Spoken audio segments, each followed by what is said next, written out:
एजाज खानचे नाव घेताच आठवतो त्याचं रौद्र रूप आणि वादग्रस्त व बोल्ड वक्तव्य।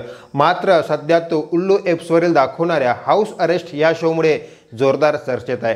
हा शो इतका वादग्रस्त का आहे आणि यामागची खरी कहाणी काय व हा शोची मुख्य भानगड काय व हे उल्लू एप्स आहे तरी काय व हा शो का बंद करावा लागला, या शोचा समाजावर काय परिणाम होत होता हे आपण आजच्या व्हिडिओमध्ये जाणून घेणार आहोत। तर नमस्कार, मी पंकज आणि आपण बघता बोला दाजीबा। उल्लू शब्दाचा अर्थ घुबड असा होतो, लोगोही त्याच पद्धतीचा आहे। उल्लू हे एक OTT प्लॅटफॉर्म आहे जो 2019 मध्ये विभू अग्रवाल यांनी सुरू केले। यावर तुम्हाला वेब सिरीज, चित्रपट, शॉर्ट फिल्म, रेडिओ, स्टोरीज आणि बरंच काही बघायला मिळतं। याची खासियत म्हणजे याच्यावर जास्त करून प्रौढांकरिता म्हणजेच 18 वर्षापेक्षा जास्त असणाऱ्या व्यक्तीकरता कंटेंट दिला जातो, जो ड्रामा, थ्रिलर, सस्पेन्स, रोमांस अशा वेगवेगळ्या प्रकारात येतं। उल्लूचं स्लोगन आहे काहीतरी नवीन, काहीतरी बोल्ड, आणि खरंच त्याच्या स्लोगनप्रमाणे कंटेंट खूप बोल्ड असतात, जे काही लोकांना आवडतं तर काही लोकांना आक्षेपार्ह वाटतो।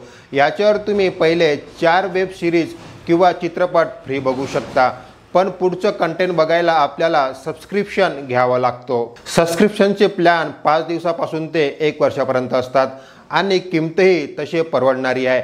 विविध प्रकारचं कंटेंट यावर हिंदी, तामिळ, तेलुगू, बंगाली अशा वेगवेगळ्या भाषावरून कंटेंट आहे। वेब सिरीज, शॉर्ट फिल्म आणि ऑडिओ स्टोरीज सगळं एकाच ठिकाणी आपण डाउनलोड करून सुद्धा ऑफलाईनमध्ये बघू शकता। इतर OTT प्लॅटफॉर्मच्या तुलनेत उल्लू हे सबस्क्रिप्शन स्वस्त आहे। उदाहरणार्थ वार्षिक प्लॅन फक्त 200 ते 30 रुपयापासून सुरुवात होतो। उल्लू एप्स हे फक्त भारतातच नव्हे तर जगभरात उपलब्ध आहे। सप्टेंबर 2023 पर्यंत याचे 20 लाखाहून जास्त सबस्क्रायबर होते। उल्लूची लोकप्रियता फक्त याच कंटेंटमुळे नाही तर त्याच्या बोल्ड आणि प्रौढांसाठीच्या थीममुळे आहे। हलाला, लव गुरु, चर्मसुख अशा सिरीजने खूप मोठा वाद निर्माण केले, पण याचबरोबर प्रचंड लोकप्रियता मिळवली। पण इथेच प्रश्न निर्माण होतो, ते कंटेंट खरंच योग्य आहे का? उल्लू ॲपवर अनेकदा टेक्निकल प्रॉब्लेम येत असतात, पण टेक्निकल इश्यूजपेक्षा जास्त गंभीर आहे याच्यावर दाखवणारा आक्षेपार्ह कंटेंट। उल्लूवरचा कंटेंट विशेषतः प्रौढांकरिताच आहे आणि यात अनेकदा अश्लील, लैंगिकदृष्ट्या स्पष्ट दृश्य असतात। यामुळे अनेक संस्थांनी आणि व्यक्तींनी यावर आक्षेप घेतला आहे। राष्ट्रीय बाल हक्क संरक्षण आयोगने सुद्धा उल्लू ॲप्लिकेशनवर मुलांना अश्लील कंटेंट सहज उपलब्ध होत असल्याचा आरोप केला।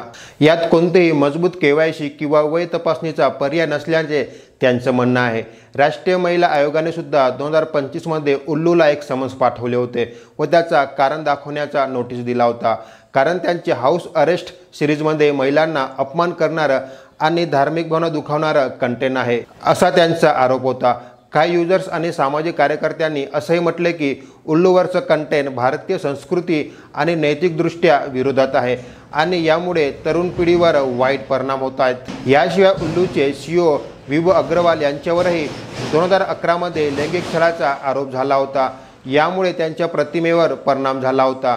थोडक्यात उल्लूचं कंटेंट आणि त्याच्याशी संबंधित वाद यामुळे एप्स सतत चर्चेत असते। एजाज खान एक नाव जे बॉलिवूड आणि रियालिटी टीव्हीच्या शोमध्ये नेहमी चर्चेत असतो।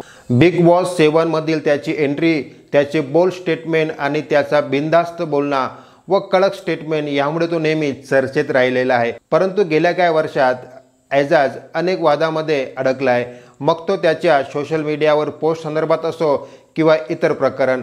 आणि आता त्याचा नवा रियालिटी शो हाऊस अरेस्ट यामुळे तो पुन्हा एकदा जोरदार लाईफलाईनमध्ये आलेला आहे, पण यावेळी चुकीच्या कारणामुळे। हाऊस अरेस्ट ही एक रियालिटी शो असून जो उल्लू ॲपवर आणि यूट्यूबवर स्ट्रीम होतो। एजाज खान हा या शोचा होस्ट करतो। याचे स्वरूप बिग बॉस सारखंच आहे, जिथे कंटेस्टंट एका घरात बंद असतात आणि वेगवेगळे टास्क करतात आणि यात यूट्यूबर्स, सोशल मीडिया इन्फ्लुएन्सर्स आणि नवोदित मॉडेल्स यासारखा कंटेंटर्स म्हणून सहभाग होत असतात। हा शो 20 एप्रिल 2025 पासून उल्लू ॲपवर स्ट्रीम होत आहे, पण हा शो सध्या जोरदार चर्चेत आहे त्याच्या अश्लील कंटेंटमुळे। शोच्या काही क्लिप सोशल मीडियावर व्हायरल झाल्या, जिथे उमेदवाराकडून लैंगिक पोझिशन संदर्भात बोललं जातंय आणि काही आक्षेपार्ह कृती दाखवल्या जातोय।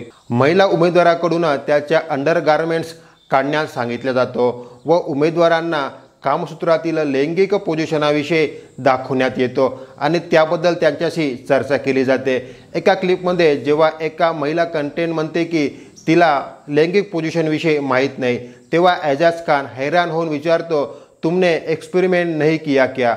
व अश्लील भाषा वापरली जाते जेणेकरून युवक उत्तेजित होईल। यावर अनेक राजकीय नेते, सामाजिक कार्यकर्ते आणि सामान्य व्यक्ती टीका केली आहे।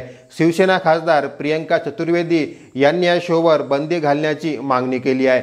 तसेच महाराष्ट्र भाजपाच्या महिला मोर्चाच्या अध्यक्ष चित्रा वाघ यांनी सुद्धा अश्लीलतेचा कडस म्हटलं आहे। इतकंच नाही तर मुंबई पोलिसांनी एजाज खानवर आणि शोच्या प्रोड्युसर विरोधात FIR दर्ज केली आहे व उल्लू ॲप्समधून सर्व एपिसोड डिलीट करण्यात आले आहे व या शोचा शूटसुद्धा पूर्णपणे थांबलेला आहे। शो पुढे चालू राहील का याची शाश्वती नाही। या सर्व घडामोडीमुळे एजाज खानच्या मागे वेगवेगळे भानगड सुरू झालेली आहे।